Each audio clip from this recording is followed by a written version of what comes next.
आज की इस क्लास में सभी भक्तों का स्वागत है। अभी हम कीर्तन से स्टार्ट करेंगे। जय राधा माधव कुंज बिहारी, जय राधा माधव कुंज बिहारी, जय गोपी जन वल्लभ गिरिवर धारी, जय गोपी जन वल्लभ गिरिवर धारी, यशोदानंदन ब्रज जन रंजन, यशोदानंदन ब्रज जन रंजन, यमुना तीरा वनचारी, यमुना तीरा वनचारी, जय राधा माधव कुंज बिहारी, जय राधा माधव कुंज बिहारी, हरे कृष्णा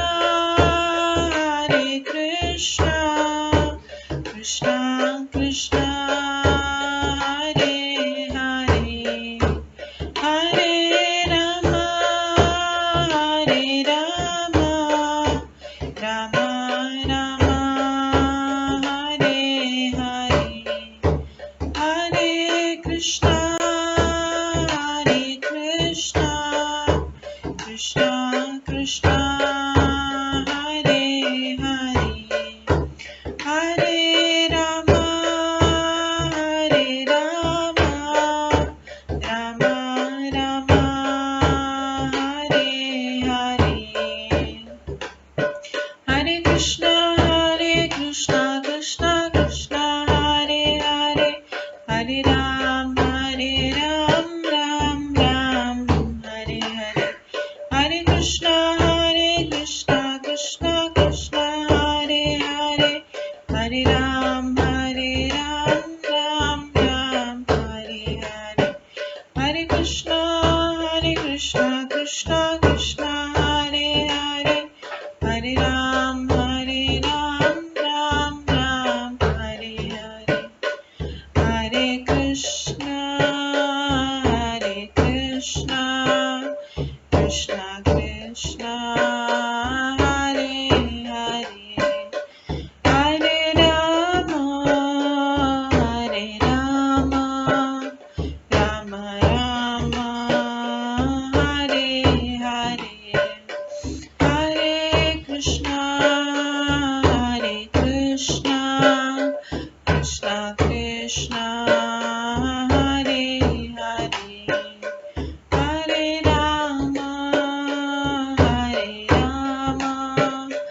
राम राम हरे हरे, जय राधा माधव राधे, जय राधा गोविंद राधे, जय गौरनताय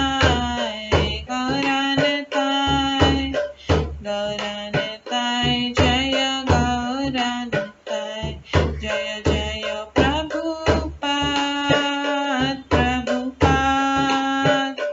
प्रभुपाद जय जय प्रभुपाद, जय जय गुरुदेव जय जय गुरुदेव, नित्य गौर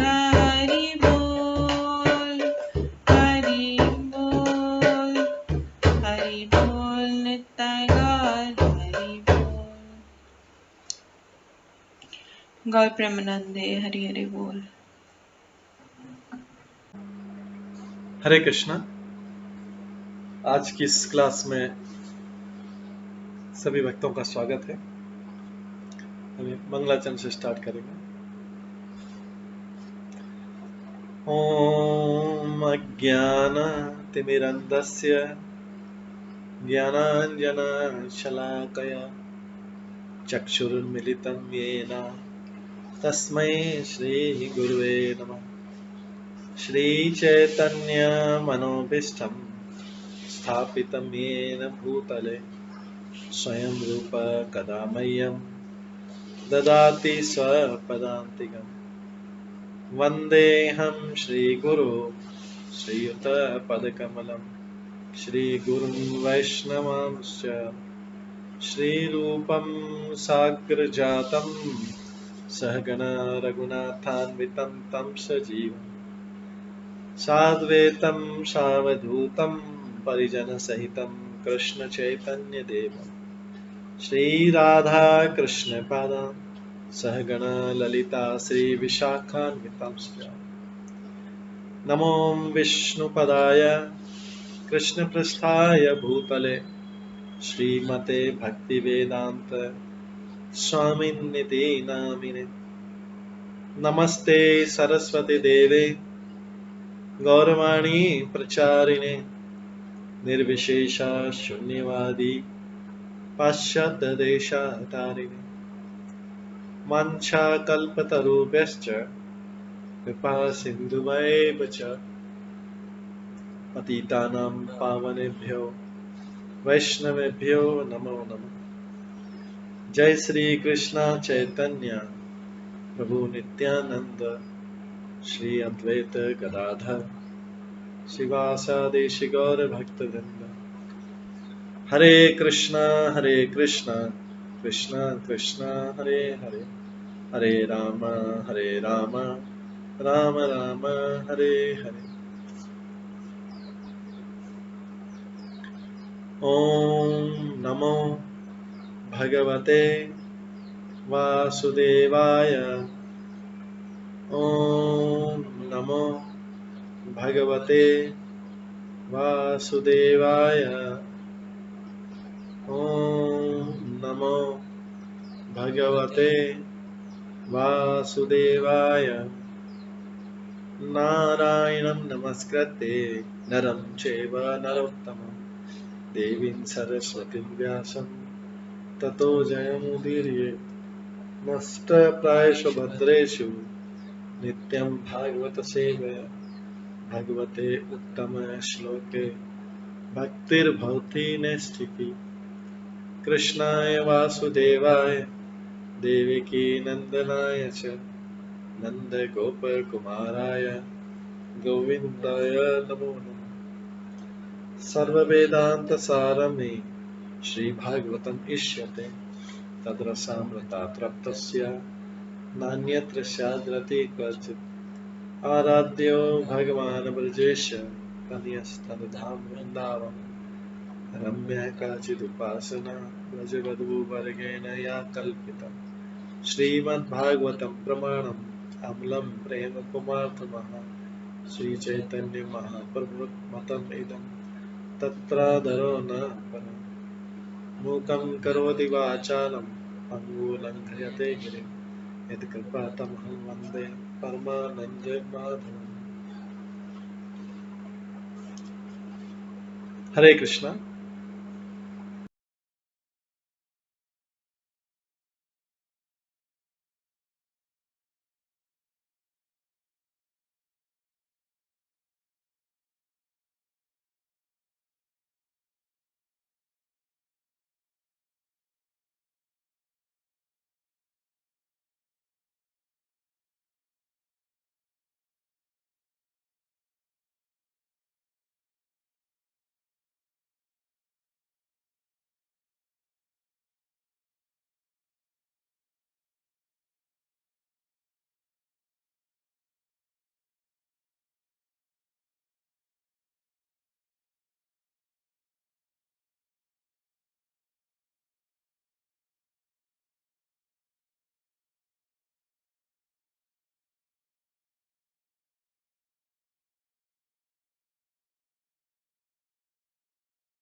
हरे कृष्णा। आज की इस क्लास में सभी भक्तों का स्वागत है। कल हम श्रवण कर रहे थे श्रीमद् भागवतम के 10वें स्कंद से के 46वें अध्याय से उद्धव की वृंदावन यात्रा का श्रवण कर रहे थे।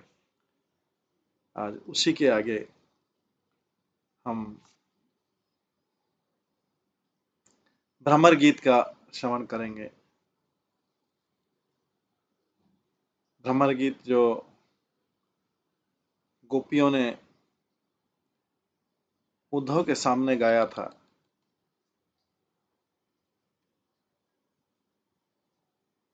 जब कृष्ण मथुरा चले गए थे तो उन्होंने गोपियों के लिए एक संदेश भेजा था उद्धव के माध्यम से।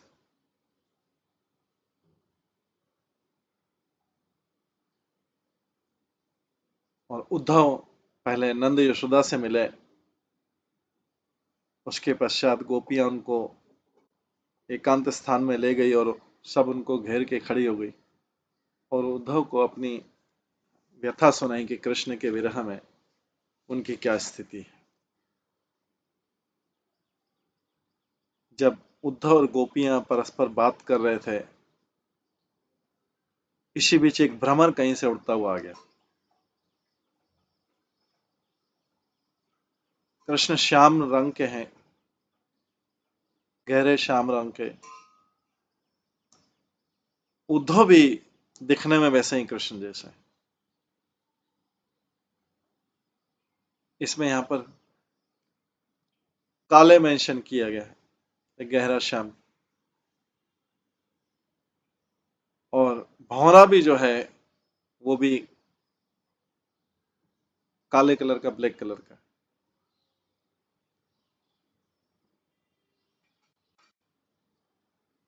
तो गोपियां उद्धव को रिस्पेक्ट के कारण, सम्मान के कारण डायरेक्टली बोल नहीं पा रही कृष्ण के बारे में, तो भौरे को एड्रेस करते हुए कहती, भौरे को संबोधित करते हुए वो वास्तव में उद्धव को बोल रही, जिससे उद्धव जाके कृष्ण को संदेश दे सके। तो ऐसा इनडायरेक्ट कन्वर्सेशन चल रहा है। वो सारा कुछ चीजें जो भौरे को बोलती है, इसलिए इस चैप्टर का नाम है, इस अध्याय का नाम है भ्रमर गीत। वो वास्तव में उद्धव को सुनाना चाहती, जैसे और उद्धव जाके कृष्ण को बताए। ये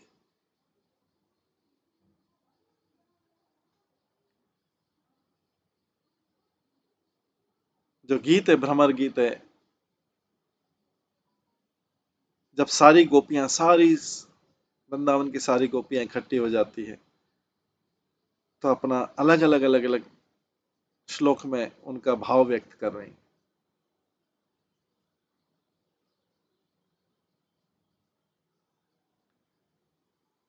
तो बोलती हैं, भ्रमर की गोपियां भ्रमर से भौरे से व्यंग्यपूर्ण शैली में बोलती है, हे मधुप।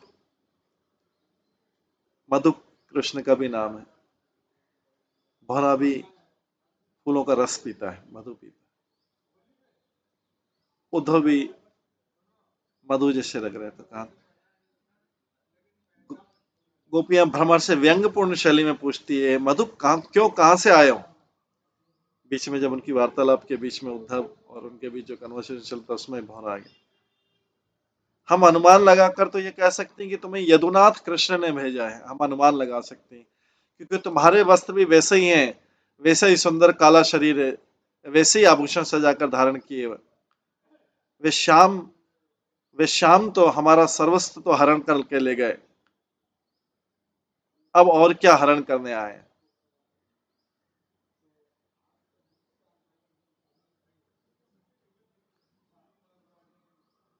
ये श्याम हमारा सर्वस्व तो हरण करके ले गए, अब हरण करने क्यों आए हैं। मथुरा से आने वालों का सबका मन एक जैसा है।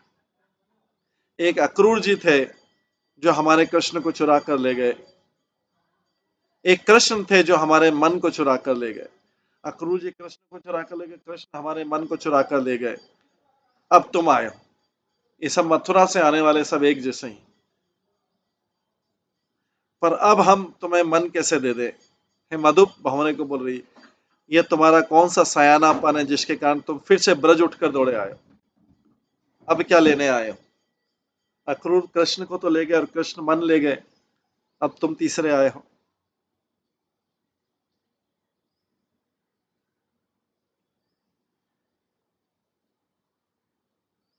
हे मधु, मानी नहीं तो मथुरा की मनोहर है। अब हमारे कृष्ण को भी मथुरा की एक मानिनी कुब्जा ने अपने वश में कर लिया है। हमारे पास तो कुछ भी नहीं है। कृष्ण के साथ हमारा मान, सुंदरता, उमंग, उत्साह सब चला गया जब से कृष्ण चले गए। इसलिए तुम्हें क्या दें? अच्छा ये गो कि वहीं मथुरा चले जाओ तुम, वहीं तुम्हें कुब्जा जैसे मन भाई लोग मिल जाएंगे। प्रकाश सूरदास कहते कि गोपियां कहने लगी, मधु जब तक श्याम गत वालों की बात है, जहां तक अब तक हम उन्हें भली भांति जान गई हैं, वे किसी के नहीं होते श्याम कलर के लोग, केवल स्वार्थ के मतलब के होते हैं। और जब उद्धव निर्गुण ब्रह्म के बारे में बताते हैं तो गोपियां कहते हैं निर्गुण ब्रह्म की साधना करने के उपदेश पर गोपियां उद्धव की भर्त्सना करते हुए कहते हैं, मधुकर हम तुमको ही क्यों समझा रहे हैं? हम अबलाओं के आगे बार बार गीता के ज्ञान का क्यों बखार कर रहे हैं? नंदन नंदन के वियोग में व्यथित हम नारियों के सामने निर्गुण निराकार ब्रह्म की कपटपूर्ण कथा कहकर हमारे मन में उनके प्रति, निर्गुण ब्रह्म के प्रति रुचि उत्पन्न करने का तुम व्यर्थ प्रयास कर रहे हो। हमारे अंदर निर्गुण निराकार ब्रह्म की रुचि उत्पन्न नहीं कर सकते।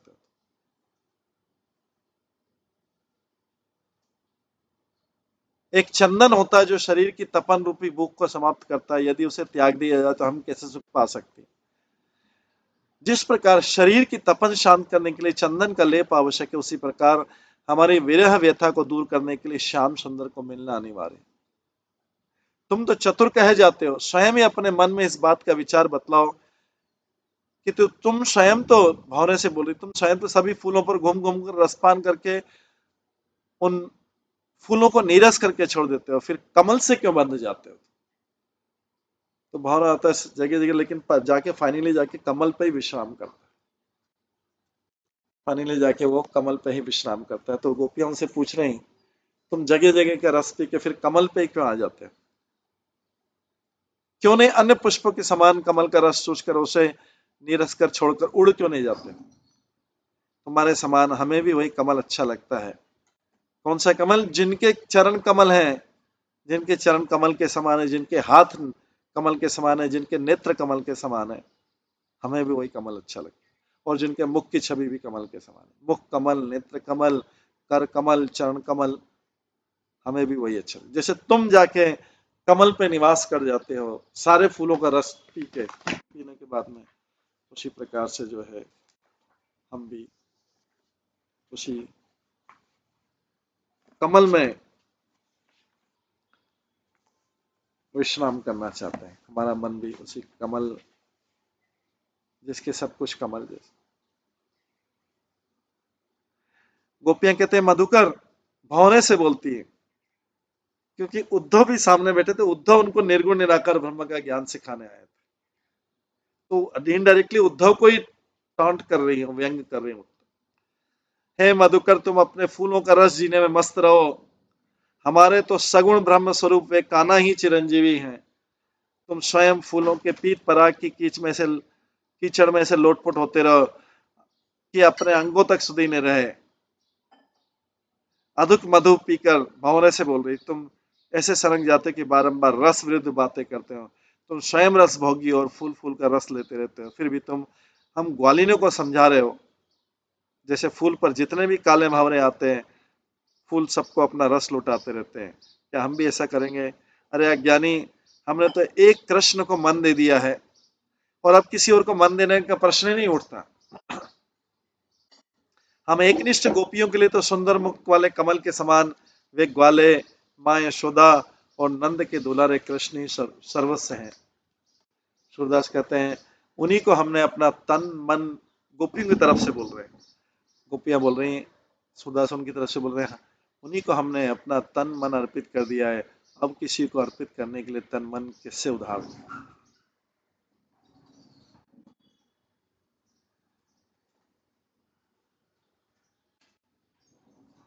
गोपियां कहती हैं मधुकर हमें बेल नहीं है बेल मतलब लता, जिन्हें अपना कर तुम और कुसुमों के साथ रस केली के लिए और रंग में रंग कर इधर उधर फिरते रहा।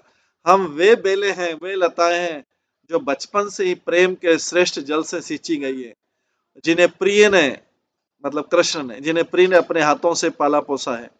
अगर आज हम बिना प्रिय के स्पर्श के सुबह फूल उठेंगे, सुबह फूल उठेंगे तो हमें पता लगेगा कि इससे सदा हित की हानि होगी। अगर हम अपने प्रिय के स्पर्श के बिना सुबह फूल फूल उठेंगी, अभिमान आ जाएगा तो हमें पता लगेगा कि हमारा सदा प्रेम की हानि होगी। प्रेम के निर्वाह के लिए एक निष्ठा आवश्यक है, बोल रही हैं प्रेम के निर्वाह के लिए एक निष्ठा आवश्यक है, एक ही व्यक्ति से प्रेम किया जाए। मधुकर वृंदावन की विरहणियां ये लताएं श्याम रूपी तमाल से उलझ गई, हमारे प्रेम रूपी पुष्प की रस रूपी सुगंध में गोपाल रूपी मधु विलास करते हैं। ये पुष्प बेल अब योग रूपी समीरे धीर छोड़कर नहीं डालेंगी, नहीं ये कृष्ण रूपी डाल से दृढ़ करके लिपट गई। अभी हम जो कृष्ण रूपी डाल से अब लिपट गए। सुदास कहते श्री गोपाल के अनुरागी हम अपने हृदय से उनके पराग रूपी प्रेम को नहीं त्याग सकते। कृष्ण के प्रति जो हमारा प्रेम है उस पर हम नहीं त्याग सकते। हमारा प्रेम अभी किसी और को देने के लिए नहीं। उद्धव जी जब गोपियों को निर्गुण निराकार ब्रह्म की उपासना का उपदेश देते कहते गोपियों हरि का संदेश तो सुनो। उनका यही उद्देश्य कि समाधि लगाकर अपने हृदय में निर्गुण और निराकार ब्रह्म का ध्यान करो। कृष्ण बोल रहे हैं, तो कृष्ण ऐसा जानबूझ के मैसेज लिखा था जिससे उद्धव को जो निर्गुण निराकार का, वो उद्धव को सारा, उसका सारा अभिमान टूट जाएगा। गोपियां मानेंगे नहीं। वो निर्गुण और निराकार ब्रह्म अज्ञेय अविनाशी और पूर्ण है, वो सभी के हृदय में बसा हुआ है। उद्धव बोलता है वेद तथा पुराणों ने यही बताया कि तत्व ज्ञान को प्राप्त किए बिना मुक्ति नहीं मिल सकती, अतः तुम एक चित्त तथा एक मन से परब्रह्म के सगुण रूप को छोड़कर निर्गुण ब्रह्म का ध्यान करो। उसी उपाय से तुम वियोग सागर को पार कर सकती हो, तब स्वयं ब्रह्म स्वरूप श्री कृष्ण ही आकर तुमसे मिलेंगे। उद्धव के मुख से माधव का यह दूसरा नहीं संदेश सुनकर जब उद्धव से सुना कि कृष्ण भी ऐसा लिख रहे हैं संदेश में, संदेश सुनकर प्रेम मार्गी भक्त गोपियों अत्यंत व्यथित होकर बिलखने लगी। सूरदास कहते हैं उनकी विरह व्यथा को दूर करने की बात तो कौन बताए, गोपियां तो जैसे बिना पानी ही विरह रूपी सागर में डूब गई। कृष्ण का संदेश सुन उद्धव की ज्ञान योग की चर्चा सुनकर गोपियां कहते हैं सखियों, ब्रज के घर घर से आज यही पुकार आ रही कि मथुरा से एक जोगी आया है जिसे रस में रमण करने वाले श्री गोपाल ने हमें प्राणायाम साधने, घर बार छोड़कर योग साधने के लिए भेजा है। सखी, आसन बांधकर चित्त को उद्रमुखी कर निर्गुण ब्रह्म का ध्यान करने की बात कृष्ण जैसे रमण करने वाले को शोभा नहीं देता है। पता नहीं प्रेम का पाठ पढ़ाने वाले कृष्ण ने ये योग ज्ञान से कैसा हित लगा दिया है, जो कनक के बेल के समान हम कामिनी ब्रजमालाओं को योग की अग्नि से जिलाने के लिए दौड़ कर आए। संसार के भय को हरने और असुरों का संहार करने के लिए कृष्ण मथुरा में ही रह गए। ब्रज में तो कान्हा जैसे एक भी यादव वीर नहीं है, फिर कृष्ण ने असुर संगारने और हम गोपियों से प्रीति जोड़ने से प्राप्त यश को इस प्रकार बिथरा नष्ट क्यों कर दिया। ऐसा कि लगता है श्याम जो है मथुरा जैसे सुथल में और महलों में बैठकर कुब्जा के संकेत पर हम अबलाओं पर अत्याचार करने अधिकार पा गए हैं। सुदास कहते श्याम ने हमारी प्रीति भुला दी और ये ज्ञान योग का उपदेश देने की चतुरता बरत कर ये जग हंसाई क्यों कराई, अपनी हंसाई करा रहे जग, हमें जो निर्गुण निराकार ब्रह्म का जग हंसाई करवा रहे हैं।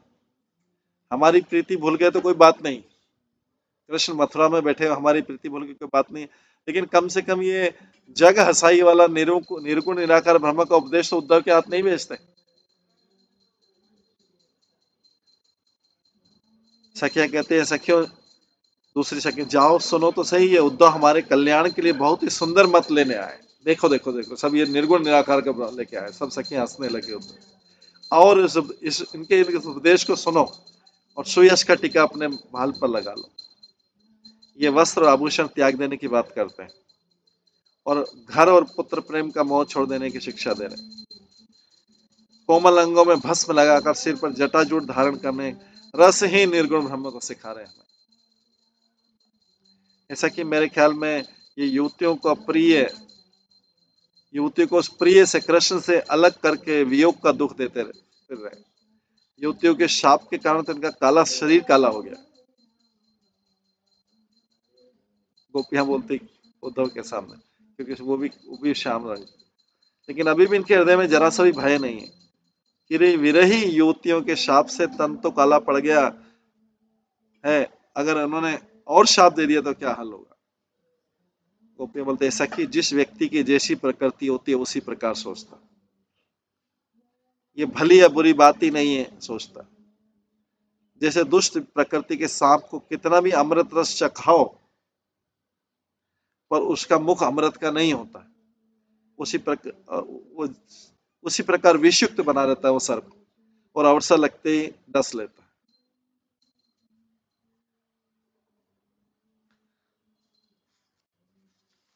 उसके बाद कोई गोपी कहती है, उद्धव तुम यहाँ से चले जाओ, क्योंकि तुम्हें हम भली प्रकार से जानती, हमें पूर्ण विश्वास है कि रसिक शिरोमणि श्याम सुंदर ने तुम्हें यहाँ नहीं भेजा है,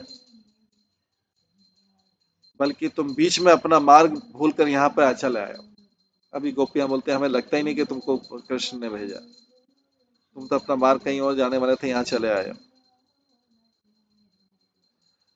तुम ब्रज नारियों से जो श्याम सुंदर की अडिग प्रेमिका हैं और जो नारी होने के नाते परम कोमल स्वभाव की हैं, योग की बात करे, तुम हमसे योग की बात करो, तुम्हें ऐसे अनुचित बात करते हुए लज्जा नहीं आती? तुम बड़े लोग तो इतने चतुर हो गए हो कि उचित अनुचित का विवेक ही खो दिया। ये चतुर, तुम अपने मन में अच्छी तरह सोच लो कि कहीं अन्यत्र नारियों से ऐसा निर्गुण निराकार का बात मत करना। तुम ही सोचो, कहा तो हम कोमल स्वभाव की शक्तिहीन नारियां, तो कहा तुम्हारी कठिन योग साधना और दिगंबर वस्त्रहीन स्वरूप। अपने निर्गुण ब्रह्म की पहचान को यही बंद कर दो, आगे कुछ मत बोलना।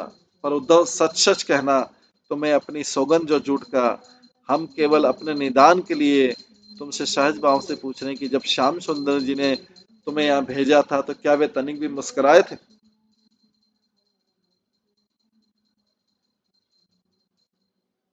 फिर आगे गोपियां कहती हैं, हे सखी, आपस में बात भी कर रही, भंवरे को बोल रही हैं, उद्धव सुन रहे हैं, ऐसा वार्तालाप चल रहा है। फाइनली उनका अर्थ है कि कृष्ण को संदेश जाना चाहिए। गोपियां कहती है, सखी आपस में बोलती है उनके सामने, जो जिसकी प्रकृति जैसा पड़ जाती है, प्रयत्न करके भी उसका स्वभाव बदलता नहीं। जैसे कुत्ते की पूंछ को करोड़ों भांति सीधा करने की कोशिश करो, लेकिन वो उसे सीधा नहीं कर पाता है। जैसे कौआ जिस घड़ी पैदा होता है तभी से अभक्ष्य खाने लगता है, अभक्ष्य मतलब गंदी चीजें खाने लगता है। कौवे का बच्चा जिस घड़ी पैदा होता है तभी से अभक्ष्य खाने लगता है, प्रयत्न करने पर भी अभक्ष्य पदार्थों को खाना नहीं छोड़ता। और जैसे काली कमरी मतलब कंबल के बार बार धोने पर भी उसका काला रंग नहीं उतरता है। जैसे सांप का डसने से कभी पेट नहीं भरता है, उसको संतोष नहीं होता कितने को भी डस दे, उसी प्रकार का स्वभाव उसने बना लिया। इसलिए सखी, अब इसमें क्या सोचना, जो होना सो है, हम विरह में तड़फते मर जाएंगे उनकी बला से। अपनी प्रकृति के अनुसार ये हमें योग का विष देने आए हैं, आखिर ये भी तो उसी प्रकृति के हैं। भावना को बोलती है, उद्धव को ही बोल रही है, ये कुछ अलग थोड़े हैं।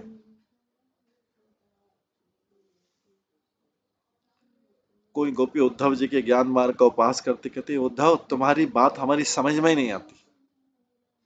जैसे कोई सन्नी पाते ग्रस्त, किसी को नर्व का रोग हो गया हो, उसे एक ही धुन रटता रहता, सीधे वचन नहीं बोलता, उसी प्रकार तुम भी व्यर्थ प्रलाप कर रहे हो, सार्थक वाणी बोलते नहीं, काम की बात नहीं बोलते। पहले तुम हम अपना इलाज कराओ, फिर बाद में हम औरों को शिक्षा देना। उद्धव को बोला, निश्चय तुम्हें कोई बड़ा रोग उत्पन्न हो गया है। अच्छा है कि तुम शीघ्र ही अपने घर चले जाओ। वहां भाली भांति भांति भांति की औषधियां हैं जो श्री कृष्ण और श्री कृष्ण जी जो उस औषधियों को देने वाले सुयोग्य वैद्य हैं, उनसे जाके दवाई लो। हम तो इसी बात से भयभीत है कि कहीं तुम्हारी मृत्यु का कलंक हम अपने सिर पर न ले लें। तुम एक ही बात रट रहे, निर्गुण निराकार निर्गुण निराकार। हमें तो इस बात से भयभीत है कहीं तुम्हारी मृत्यु का कलंक हम अपने सिर पर न ले लें। उद्धव अली, ए अली, इस बात समझ लो कि साची बात कि हमें कृष्ण से प्रेम है, सच्ची बात तो ये है। हम साची बात को छोड़कर झूठी बात, निर्गुण से प्रेम को कौन सुनेगा तुम्हारी बात, और कौन मानेगा? तो सूरदास कहते हैं, गोपियों की तरफ से कहते हैं, वो गोपियों का पक्ष लेते हैं यहाँ पे। कृष्ण से वो भी बोल, हालांकि कृष्ण है नहीं प्राप्त, जैसे मुक्ताहत भागी भोगी हंस ज्वार के दाने नहीं चुन सकता, उसी प्रकार हम श्री कृष्ण को छोड़कर निर्गुण धर्म को नहीं अपना सकते। गोपी कहते, उज्जव आज हम बड़भागी हुई, धन्य धन्य हो गई। अपनी जिन आंखों से तुमने हमारे प्रिय कृष्ण को देखा है, वे आंखें अब हम लग गई। आप कृष्ण को देख के आए, तो हमने आपकी आंखों के दर्शन के लिए हम बहुत भाग्य हो गया, क्योंकि आप कृष्ण को देख के आए। हमारा तो भाग्य इसी में। हम तुम्हारी आंखों के से में श्याम की आंखें और श्याम की मूरत देख रहे, जैसे अनुरागी भौरे के प्रिय फूल की गंध पवन ले आती है। जो भौरे फूलों में रहते हैं तो उनको फूलों की सुगंध जो है पवन ले आती है, और गंध से बना भौरा अपना प्रिय फूल तक पहुंच जाता है। वैसे ही तुम्हें देखकर हमें आनंद हो रहा है। तुम भी अपने अंग अंग में कृष्ण का सुखराग भरकर आए हो। जैसे दर्पण में अपना रूप देखने से दृष्टि अधिक रुचिकर लगने लगती, उसी प्रकार तुम्हारे नेत्र रूपी दर्पण में कृष्ण के नेत्रों के दर्शन करके अब हमें बहुत अच्छा लग रहा है। जिन नेत्रों से तुमने श्याम को देखा, उन्हीं नेत्रों में हम झांक कर देख रहे हैं, तुम्हारे नेत्रों में देख रहे हैं, क्योंकि तुमने श्याम को देखा, इसलिए तुम्हारे नेत्र भी दर्शनीय हो। सूरदास कहते, इस प्रकार आज हमें साक्षात श्याम मिल गए तुम्हारे आंखों में, और हमारे तन ने विरह व्यथा छोड़ दिया। श्याम मिलन की सुख अनुभूति हमें हो रही। इसके पश्चात गोपियां फिर उद्धव से कहती, हरि है अली, हरि के रूप और रस की हम क्या कह सकते हैं, क्योंकि रूप आंखों ने देखा, रूप आंखों ने देखा, पर रस पी नहीं सकता।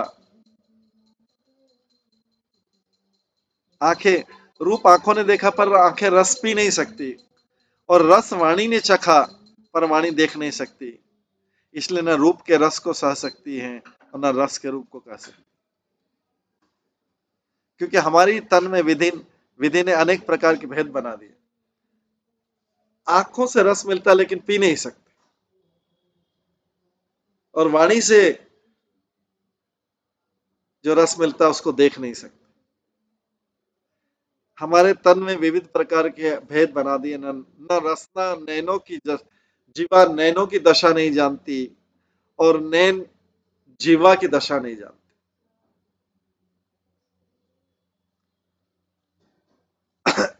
ये आंखें वाणी नहीं थे, और जिसके पास वचन है उसके पास आंखें नहीं। अगर आंखों के पास वाणी होती, आंखों के पास भी बोलने की शक्ति होती, तो आंखें वर्णन करती कि वो क्या देख रही। कृष्ण को देखने में कितना आनंद है, आंखें वर्णन नहीं कर पा रही, लेकिन जीवा देख नहीं पा रही, केवल वर्णन कर पा रही। इसलिए हम कृष्ण श्याम सुंदर का पूरा वर्णन नहीं कर पा रहे, क्योंकि जो आंखों ने देखा वो जीवा पे कैसे जाएगा, और जो जीवा ने स्वाद लिया वाणी बोलने में, वो आंखों पे कैसे जाएगा। परंतु बिना वाणी के नेत्रों में प्रभु का वो रूप और यश स्मरण करके निज दिन जल उमड़ है। हम तो बार बार यही कहकर पछताती थी, अगर आंखों के भी वाणी होती, अगर आंखों के पास भी वाणी होती और वाणी की आंखें होती, पर क्या करें, इस विधाता पर कुछ वश नहीं चलता, ब्रह्मा जी पर कुछ वश नहीं चलता है। सूरदास कहते, केवल आंख और वाणी बेबसी नहीं है, सकल अंगों को बेबसी है। हमारे अंग अंग कृष्ण के रूप को, रस को, मिलन की उमंग को, प्रेम को व्यक्त नहीं कर पाते। ये 6 पैरों वाले मूर्ख पशु। अब क्या बोलती है? 6 पैरों वाला मूर्ख पशु। किसको बोल रही? 6 पैर वाला।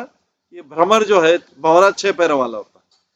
ये 6 पैर वाले मूर्ख पशु, इस बेबसी को हम तुमको कैसे समझाओ? तुम क्या समझेगा? इसके बाद गोपियां कहते, उद्धव, अब तो हमने सब बातों को सच पाया है। जिस कृष्ण को हमने गोद में खिलाया, जिस कृष्ण को हमने देह का दूध पिलाया और फिर लोरी सुना सुना कर पालन झुलाया। तो यहाँ पे गोपियां क्यों बोल रही है अपनी देह का दूध पिलाया? क्योंकि जब ब्रह्मा जी ने ब्रह्म विमोहन लीला की थी, उसके बाद सब गाय बछड़े चले गए थे, तो सारे गाय बछड़े, कृष्ण सारे गाय बछड़े बन गए थे। और जाके उस समय अपने 1 साल तक ऐसा चला था, अपने घर जाते थे और गोपियां उनको अपने बच्चे समझ के दूध पिलाती। अपनी देह फिर लोरी सुनाकर पालना झुलाया, निशी दिन इसका ध्यान करती रहो। निशी दिन उसका ध्यान इस प्रकार रखती रहो जैसे सर्प अपनी मणि का रखता है। जैसे गुरुजन, माता पिता आदि हमेशा अपनी संतान का ध्यान रखते हैं, उसे कभी नहीं बुलाते, उस प्रकार हमने भी कभी एक क्षण के लिए भी उन कृष्ण को नहीं बुलाया। अब समझ में नहीं आता कि किस पाप के कारण विधाता ने सब कुछ उलट दिया है। उस जिसको बिना देखे एक एक पल भी चैन से नहीं बीतता, और क्षण क्षण चित्त में यही चाम बना रहता है कि कैसे भी हो कृष्ण के दर्शन हो जाए। एक क्षण भी उन्हें चित्त से अलग नहीं किया जा सकता। अब वही कृष्ण जो बृहस्पति के पुत्र, बड़े बाप के बेटे, इतने निष्ठुर हो गए कि रोते हुए हम ब्रजवासियों के आंसू धुलाने तक के लिए नहीं आए। यह तक नहीं पूछा कि बिना उनके हमारे दिन कैसे बीतते हैं। जैसा कि हमने दूध दही के कारण कृष्ण को घर घर में खूब तंग किया। हमने दूध दही के कारण कृष्ण को घर घर में खूब तंग किया। चोरी का आरोप लगाकर हम उन्हें खूब खिजाया और अपमानित किया था। सूरदास कहते, लगता है कि खिजाना आज हमारे सामने प्रकट हो रहा है। हमने इनको खिजाने के लिए ही शाम ने हमारे लिए योग और ज्ञान भेज दिया।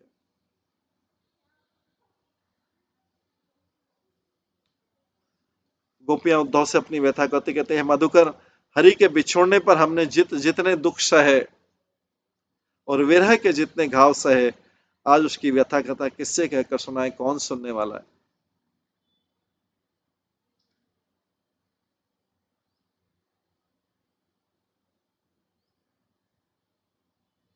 अच्छा होता कृष्ण मथुरा में ही रहते, माँ यशोदा के पास ही क्यों आए?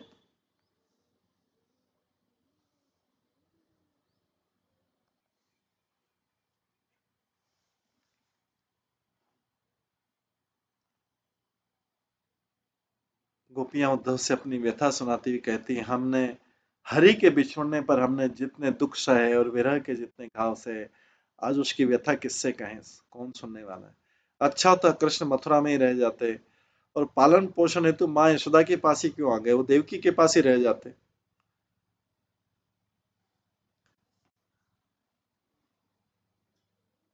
क्यों एक गोप वेश धारण कर ब्रज में आए और क्यों ब्रज में रहकर इतने सुख उपजाए? हमें अपने मिलन का सुख क्यों दिया? अच्छा होता जो इंद्र के प्रकोप से ब्रज डूब जाता। वो गोवर्धन नहीं उठाते, उन्होंने गोवर्धन पर्वत क्यों उठाया? क्यों व्यर्थ इंद्र का मान मर्दन किया? क्यों वन में यमुना के किनारे रास रचाया? ये सब न होता तो हमें कृष्ण की अनुभूति होती नहीं, न तो हमें कृष्ण की अनुभूति होती, न हम कृष्ण के विरह में इतने व्याकुल होते। और जब ब्रज में आई गए थे तो अब इतने निष्ठुर होकर हम अबलाओं के लिए वहां से, मथुरा से प्रेम के स्थान पर योग क्यों भेज रहे हैं? लिख लिख कर योग क्यों भेज रहे हैं कि योग करो? हे उद्धव, चूंकि प्रवीण हो, प्रेम विरह की समस्त स्थितियों को जानने समझते हो, यह भी समझते हो कि अब हम अबला योग साधना नहीं कर सकते, इसलिए हम अपनी व्यथा तुमसे करें। सुदास कहते हैं, उद्धव, जब श्री कृष्ण ने अपने माता पिता को ही भुला दिया तो फिर हमारी तो चलाई। गोपियां कहती, उन्होंने जब नंद यशोदा को ही भुला दिया, मथुरा जाके नंद यशोदा को भुला दिया, तो हमारी क्या बात है?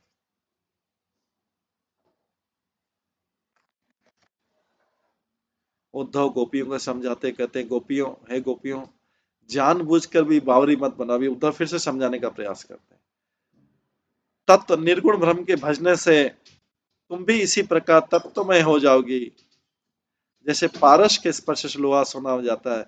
उद्धव बोलते हैं, मेरी बात को सत्य मानकर ये सारे सांसारिक मोह और बंधन को छोड़ दो, और मोह छोड़ने से पहले तुम्हें भगवान के सत्य स्वरूप के दर्शन होंगे। जब तक तम में और ब्रह्म में द्वैत की स्थिति बनी रहती, ये सब बातें पानी की चिपड़ी हुई। जैसे थोड़ी सी हवा के चलने पर पानी उड़ जाता है, उसी प्रकार संसार के सारे रिश्ते नष्ट हो जाते हैं, उड़ जाते हैं। तत्व की आराधना करने पर, द्वैत के मिटने पर, मोह आदि की स्थिति में इस प्रकार विरह में तड़फना शेष नहीं रहता। उद्धव की बातें सुनकर गोपियां उत्तर देती है, मधुप, हम विरही अबलाओं से इस प्रकार की बातें तुमसे कैसे कही जा रही? ऐसी बात करने में क्या तुम्हें तनिक भी लज्जा संकोच नहीं होता? सूरदास कहते हैं, गोपियों की तरफ से बोल रहे हैं, हे उद्धव, तुम्हारी बातें बहुत अटपटी और अव्यवहारिक हैं। तुम हमें अपनी सुंदर बस्ती और परम सुख को छोड़कर वन में कि किसी कंदरा में योगासन आदि के लिए बातें समझा रहे हो। कोई गोपी उद्धव का उपहास करते हुए बोलती है, हे उद्धव, तुम्हारी तो अच्छी खासी सद्बुद्धि थी। हे उद्धव, तुम्हारी तो अच्छी खासी सद्बुद्धि थी, किंतु निर्गुण ब्रह्म के चक्कर में पड़कर तुमने उसको खो दिया। तुम्हारे निर्गुण के उपदेशों के कारण तो अब तो ब्रज में तुम्हारी हंसी होने लगी। इसलिए अच्छा है कि योग योग को ब्रजवासियों से छिपा कर रखो। आत्मा और ब्रह्म जो प्रत्येक हृदय में व्याप्त है, उसे ही तुम दिखाते हो फिर रहे हो। आत्मस्वरूप ब्रह्म तो अगोचर है, उसे किसी प्रकार दिखाया नहीं जा सकता, और अपनी बगल में गुण रहित निर्गुण को दबाए दबाए फिर रहे हो, और फिर स्वयं जो गुण गुण रहित है उसे कौन लेगा? इसलिए उद्धव, जाओ, गुण रहित का, निर्गुण का यहाँ ब्रज में कोई ग्राहक नहीं है। प्रेम कथा की महत्ता या व्यथा को वही जान सकता है जिस पर बीती हो, पर तुम तो नीरस हो, तू इसे कैसे जान सकता? प्रेम के महत्व को तो उन लोगों से पूछ कर देखो जो प्रेम मार्गी हैं। उद्धव से बोलते हैं, अरे तुम तो बड़ा दूत हो, बड़ी नगरी का दूत हो, मथुरा से बड़ी नगरी के दूत हो, और बड़ी बुद्धि से संपन्न भी हो, इसलिए भ्रमर भ्रमर को बोल रहे हैं। और उद्धव सुन रहे हैं सारे, को लगा कि उन्हीं के लिए वो उद्धव के लिए ही वास्तव में बोल रहे हैं, लेकिन भ्रमर के माध्यम से, क्योंकि उद्धव को सारी चीज बोल नहीं सकते। है भ्रमर, जिसे तू करता फिरता उसे पूरा कर दे, उस निर्गुण ब्रह्म को सरसता से ग्राह बनाकर दूसरों को दे दे, तभी से कोई ग्रहण कर सकता। उस निर्गुण ब्रह्म को सरसता से रस डाल दे उसमें, और ग्राह बनाकर दूसरों को दे दे। इसके बाद गोपियां कहते, उद्धव, हरि गुण डोर है, और हम उस गुण से लिपट कर चलने वाली चक्री। जैसे ब्रज में ये चक्री का और डोर का गेम बहुत प्रसिद्ध है। तो गोपियां बोलती है, गोपियां अलग अलग तरीके से तुलना कर रही हैं, बहुत इंटेलिजेंट है गोपियां, अलग अलग तरीके से उद्धव को अपना बात कि हम उद्धव हरि गुण है, हम हरि गुण है, डोर है, और लट्टू जैसे होता है, लट्टू का डोर, और हम उस गुण से लिपट कर चलने वाली चक्री। ब्रज में लट्टू और चक्री का खेल बहुत प्रसिद्ध है। लट्टू तो डोरी लपेट कर झटके से छोड़ने पर, लट्टू तो रस्सी से अलग होकर घूमता रहता है, पर चकई जो है दो घेरों के बीच से जुड़ी रहती, उसमें रस्सी बांधकर चलाते हैं, और चकई डोरी के सारे नीचे आती, पुनः वेग के कारण स्वयं में उस रस्सी के सारे ऊपर चढ़ जाती। डोरी हमेशा बीच में बंधी रहती उसी प्रकार, और उसी डोर पर चकई घूमती है। इस रूपों के माध्यम से गोपियां अपनी व्यथा व्यक्त करें, बोलती हैं, उद्धव सुनो, जैसे मन में आवे अच्छा लगो, डोरी को ऊपर नीचे फेरो या घुमाओ, चकई उसी गुण से लिपटी घूमती। चक्री लट्टू है जो, उसी गुण से लिपटी घूमती रहती, जहां जहां चलाने वाला घुमाता है, चकई उधर उधर घूम घूम कर भी गुणों से बंधी। उसी प्रकार हम भी हैं, कृष्ण गोकुल में रहे और मथुरा में रहे, तो क्या हम तो उनके गुण से बंधी हुई है, उनकी रस्सी से बंधी हुई, उनके रूप, उनके सौंदर्य, उनके माधुर्य और उनकी प्रीति से बंधी हुई। चाहे वो गोकुल में रहे चाहे मथुरा में रहे, हम तो उनके गुण से बंधी हुई, रस्सी से बंधी। यही बात अंतिम रूप से सत्य भी है। उद्धव, चलने का नियम है कि अगर सही सही रास्ता चलिए तो ठीक है, उबड़ खाबड़ रास्ते में चलने से फिसलने का डर रहता है। तो कृष्ण प्रेम प्रीति की बात करें तो उस रास्ते पर चले तो ठीक है, लेकिन इन योग ज्ञान निर्गुण ब्रह्म आदि उबड़ खाबड़ रास्ते पर चलेंगे तो अपना प्रेम धैर्य से फिसलने का डर रहेगा। और डोरी का चकई का तरीका भी ये है कि वो चलाने वाले के हाथ में बंधी रस्सी से चलती है और पुनः उसी गुण में रस्सी में लिपट जाती है, इससे अलग नहीं होती। सूरदास कहते हैं उद्धव गोपी की तरफ से बोलते थे, कृष्ण ने प्रेम प्रीति के सहज गुण डोरी रस्सी को गांठ हमारे हृदय में लगा दी, जिससे बंधी हुए हम उन्हीं के चारों ओर घूम रही है। और अब तो प्रेम प्रीति की यही ग्रंथि श्याम के हाथ पड़ने पर ही छूट सकती। श्याम ही अपनी अंगुली से बंधी डोर को स्वयं खोल दे तो ये ग्रंथि खुल सकती है, और कोई उपाय नहीं। तुम्हारे योग सिद्धि से के उद्देश्यों से ये डोर ग्रंथि खुलने वाली नहीं है। हम तो वाकई चकई की भांति उन्हीं के गुण से लिपटी रहे। गोपी कहते उद्धव तुम्हारी तो उल्टी रीत है, भले ऐसा कौन सुनेगा जो तुम्हारी इन उल्टी सीधी बातों को सुनेगा, कौन है इस तरह। कहा हम अल्पायु वाली बुद्धिहीन अहिर बालक बालिका हैं, और कहा तुम्हारा कठिन साध्य योग, दोनों में कोई तालमेल नहीं है। इसलिए इन अहिर बालाओं को योग कैसे सज सकता है। तुम्हारा ये बचकाना प्रयास उसी प्रकार है जैसे कनकटी को कानों का आभूषण पहनाया, जिसका कान कटा हुआ उसको कान का आभूषण पहनाया जाए, जैसे अंधी को काजल लगाना, या जिसका नाक कटा हो उसको नाक का आभूषण पहनाना, या जैसे गंजे सिर पर उस श्रृंगार करना, या जैसे कोढ़ी को केशर का लेप करना, या जैसे भारी स्त्री से विचार विमर्श, भारी स्त्री पति से विचार विमर्श करे। उद्धव जगत की रीत से उल्टा व्यवहार करने वाले लोग वालों को लोग मूर्ख ही कहेंगे, और तुम भी अगर ग्वालिनों को योग सिखाने का उल्टा काम कर रहे हैं तो तुम्हें भी मूर्ख कहेंगे। शुद्धि जन तो कोई कहेगा नहीं, फिर तुम्हें इस काम में घोर निराशा भी मिलेगी। अरे उद्धव तुम बुरा मत मानना, हमें योग सिखाने जैसा उल्टा काम करने के लिए तुम दोषी थोड़ी हो, तुम्हारा कोई दोष नहीं है। तुम तो वही कर रहे हो जो तुम्हें श्याम ने सिखाया है। उद्धव श्याम से जाकर हरि से कह देना कि इस प्रकार उल्टी रीत चलाने से हम समझ गए हैं कि राजकाज का काम तुमसे होगा नहीं। अच्छा होगा कि तुम अपनी काया का पोषण करो, खाओ पियो और मस्त रहो। ये राज का मद ही ऐसा है कि यहाँ आकर इस मार्ग में सभी भूल जाते। कृष्ण भी राजमद में राजकुमार बन गए हैं, अभी मथुरा में राजमद में भूल गए कि अल्पमति वाली अहिर्निया योग कैसे सीख सकते। अब जब मार्ग भूल ही गए हैं तो स्वयं आकर क्या करेंगे। इसलिए तुम यहाँ वह कहने के लिए भेज दिया, तुम्हें यहाँ कहने के लिए भेज दिया, इसलिए वो आ नहीं पा रहे। तुम उद्धव को भेज दिया, वो स्वयं कुछ कह नहीं सकते। सूरदास कहते हैं गोपी की तरफ से, गोपियां कहते हैं उद्धव चलो फिर भी अच्छा हुआ, उन्हें कुछ तो हमारी सुधि रही, न तो वे राजमद और कुब्जा के मुंह में रह जाते।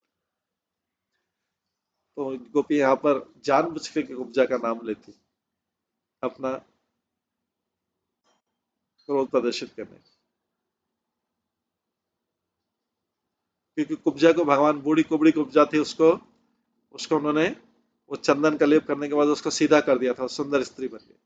तो इसलिए गोपियां जानबूझकर कैसा बोल रही। गोपियां कहते हैं उद्धव जी हमारी आंखें केवल श्री हरि के दर्शन के लिए अत्यधिक भूखी। फिर थोड़ा सा उनको क्रोध आता है, लेकिन फिर से बोलती है, फिर से भगवान की प्रार्थना। गोपी से कहते उद्धव जी हमारी आंखें केवल श्री हरि के दर्शनों के लिए अत्यधिक भूखी, इसलिए श्री हरि के सौंदर्य से प्राप्त आनंद में अनुरक्त रहने वाली तुम्हारी योग की रसहीन बातों को सुनकर हमारी आंखें कैसे जीवित रहेंगी।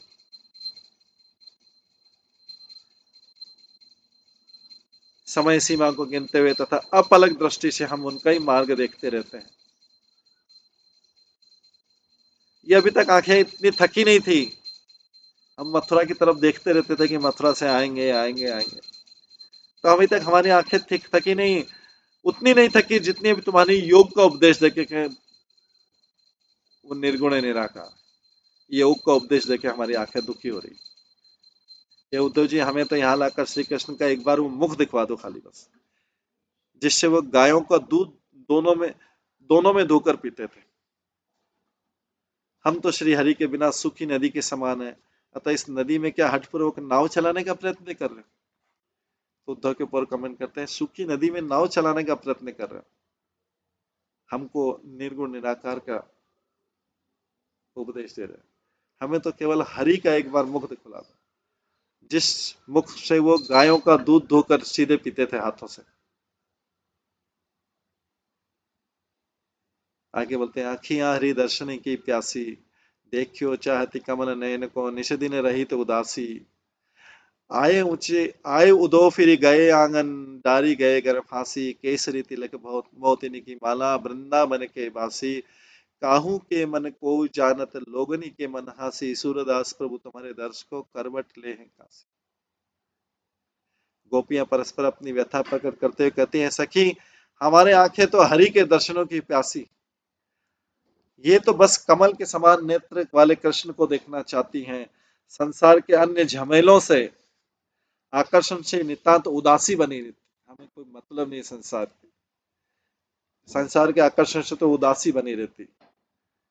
हमें हमारे नेत्र तो बस कृष्ण को देखना चाहते। ये उद्धव कृष्ण, वे कृष्ण केसर का तिलक लगाकर और गले में मोतियों की माला पहनकर हमारे मन आंगन में एक बार आ गए हैं।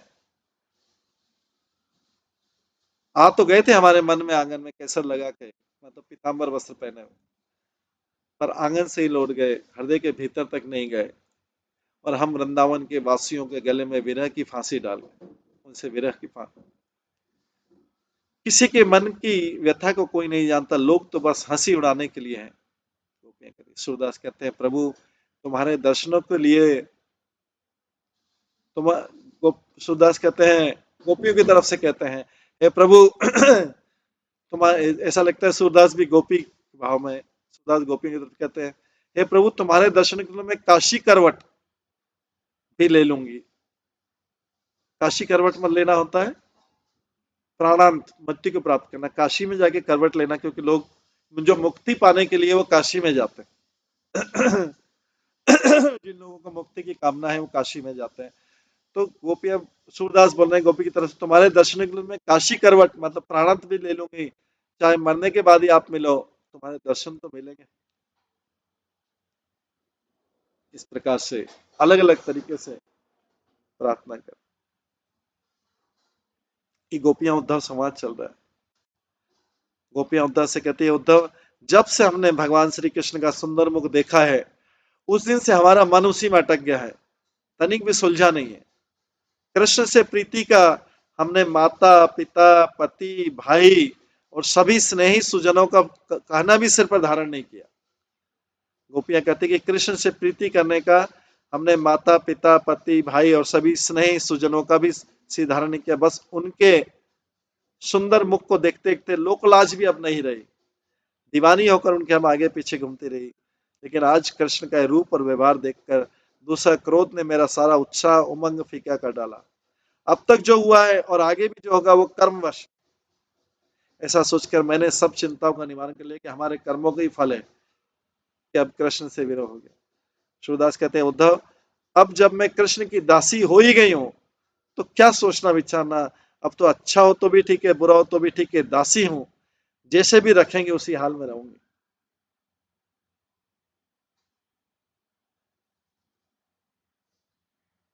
उसके बाद गोपियां कहते, उद्धव और अंग तो दुखी हैं, तो वे हैं ही से दूसरे अंग, पर आंखें सभी अंगों की अपेक्षा सबसे ज्यादा दुखी आ रही है। ये तो रात दिन कष्ट से दुखती रहती है, एक क्षण के लिए भी चैन से नहीं बैठती। उनके दुख को दूर करने का प्रयत्न करते करते मैं तो हार गई हूँ। ये आंखें रात दिन मार्ग देखती रहती,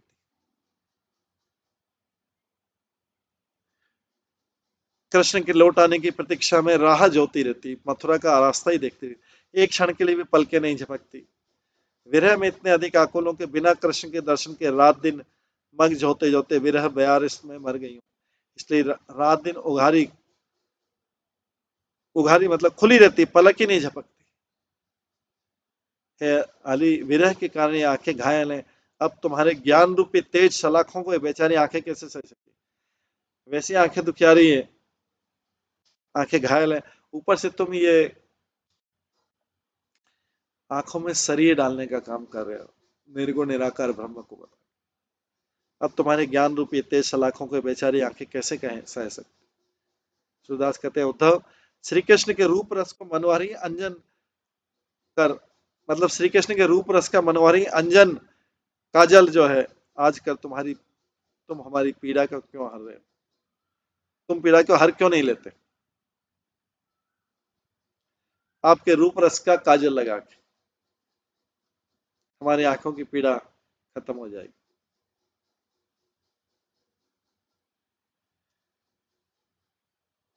इसके पश्चात विरह विधुरा गोपियां विरह में व्याकुल होकर अपने नेत्रों की दुर्दशा का वर्णन करती कहती, सखी कवियों ने नेत्रों के लिए अनेक उपमाएं दिए पर उनमें से एक भी हमारे नेत्रों के लिए मान नहीं है। यद्यपि सभी कवियों ने नेत्रों के लिए विविध उपाय बताए हैं, किंतु किसी भी कवि ने सोच विचार कर नहीं कहा।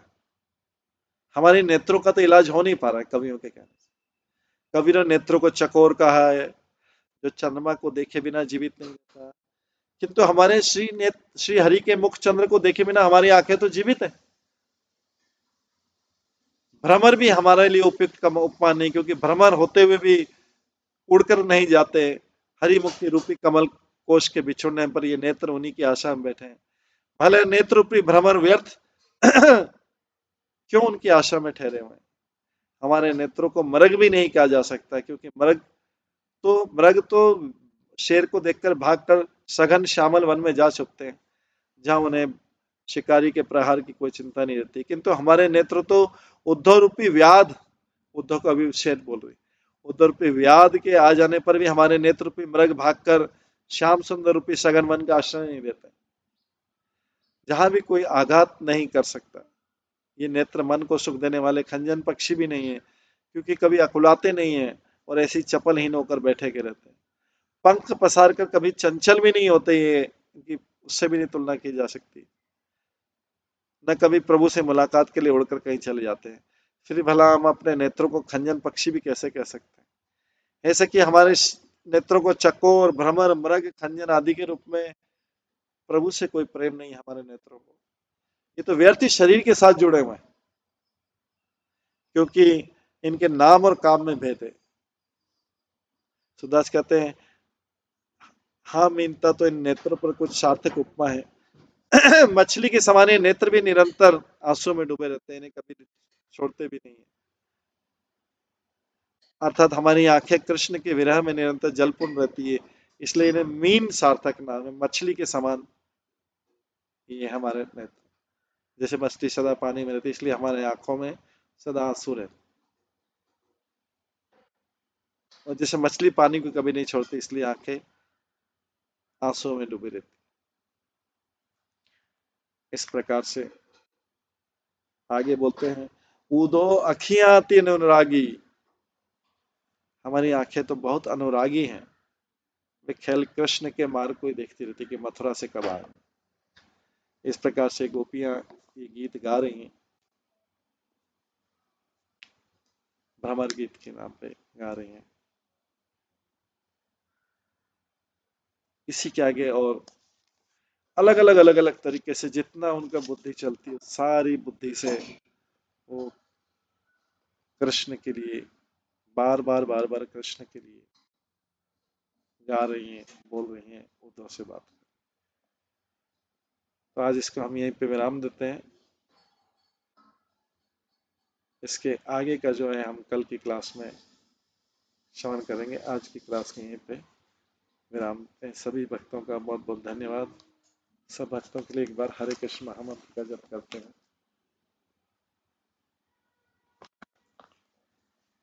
हरे कृष्णा कृष्णा कृष्णा हरे हरे, हरे राम राम राम हरे। श्री श्रीमद् भागवतम महापुराण की जय। श्रील प्रभुपाद की जय। सभी भक्तगणों की जय। हरे कृष्ण।